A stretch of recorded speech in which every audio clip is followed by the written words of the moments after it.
Nah, sikap Hakim MK yang terakhir ini kurang bahagia. Amar putusan mengadili dalam pokok permohonan menolak permohonan pemohon untuk seluruhnya. Yang lucu buat saya, Ketua Mahkamah Konstitusi yang sekarang ini, yaitu Soehartojo, dulu itu sempat menangis di depan publik saat dipilih menjadi ketua menggantikan Anwar Usman yang terbukti melanggar etik dengan meloloskan Gibran. putusan 90 itu ada dua hakim yang ada yang menolak, ada yang NO tidak dapat diterima karena tidak ada legal standing, ada juga yang bukan kewenangan. Pemohon tidak sungguh-sungguh. Soehartojo menangis karena menganggap marwah Mahkamah Konstitusi hancur lebur sesudah keputusan Anwar Usman itu yang menjadikan mahkamah menjadi bahan bulian masyarakat. Tapi kan anehnya, ketika diberikan kesempatan memperbaiki marwah mahkamah kemarin itu, Soehartojo bahkan diam aja. Nggak seperti rekan ketiganya, yaitu Arief Hidayat, Saldi Isra, dan Eni Nurbaningsih yang menganggap bahwa pemilu 2024 terindikasi tidak netral. Lalu kemana sih dulu itu air mata Hakim Soehartojo? Apakah itu hanya drama saja supaya mendapatkan simpati publik? Hanya Tuhan dan Ketua Mahkamah Soehartojo aja yang tahu.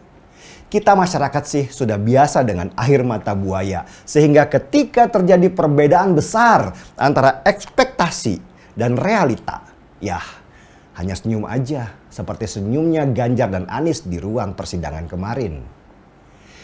Terlalu banyak drama di negeri ini, apalagi kalau sudah menyangkut politik.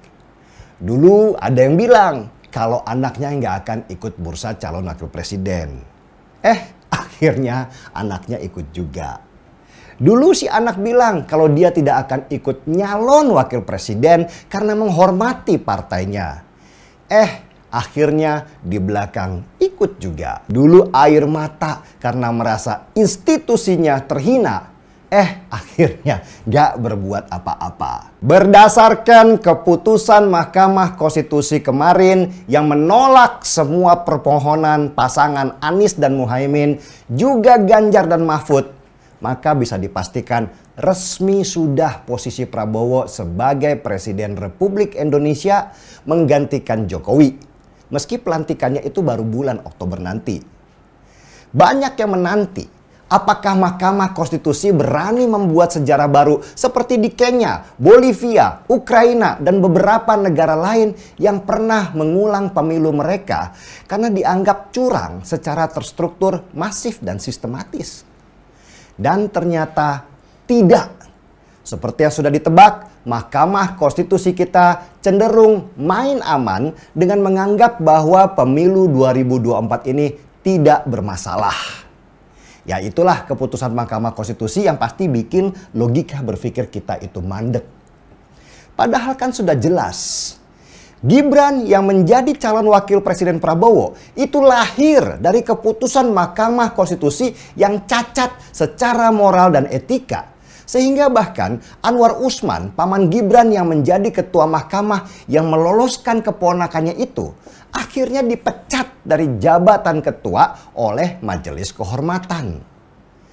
Tapi tetap saja Mahkamah Konstitusi menutup mata dengan menyebut bahwa tidak ditemukannya nepotisme di dalam pencalonan Gibran.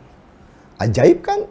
Ya, begitulah negeri kita ini. Banyak kejadian-kejadian ajaib yang lama-lama sudah tidak bikin heran lagi. Selamat bertugas Bapak Prabowo Subianto. Semoga amanah dalam menjalankan tugasnya sebagai pemimpin negara. Untuk wakil presidennya Gibran, saya kok agak males ngucapinnya ya.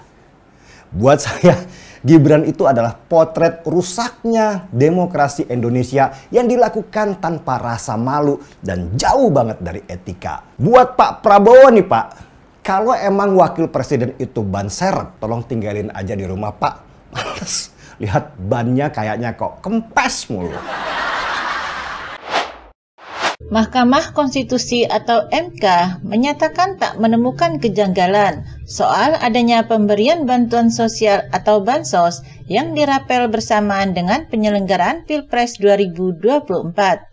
Terlebih, MK tak menemukan kejanggalan dari sisi anggaran program perlindungan sosial atau Perlinsos, sebagaimana yang didalilkan oleh pemohon sengketa Pilpres 2024 yang diajukan oleh paslon nomor urut 1 Anies Muhaimin ke MK.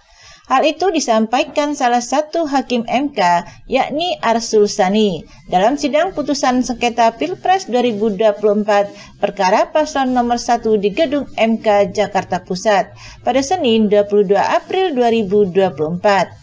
Arsul awalnya menyampaikan jika dalam hukum acara sengketa Pilpres senyatanya tidak memberikan cukup ruang, waktu, serta alat atau sarana untuk mendalami maupun menyelidiki intensi pembuatan suatu kebijakan publik.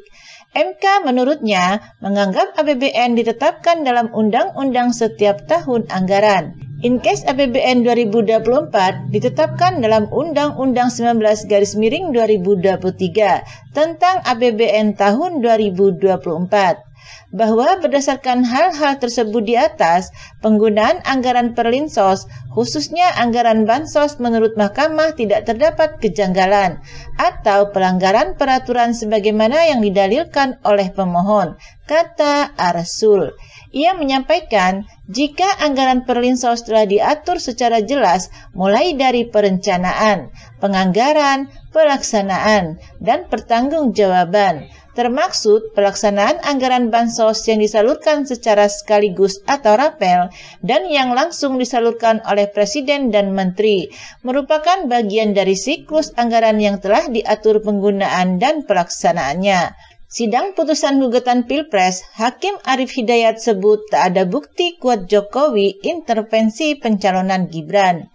Bahwa dari sisi pembuktian, dari berbagai alat bukti yang diajukan para pihak, terutama alat bukti pemohon, Mahkamah menemukan fakta bahwa alat bukti pemohon yang dapat dijadikan rujukan oleh hakim terkait dalil mengenai pengaruh bansos adalah hasil survei serta keterangan ahli.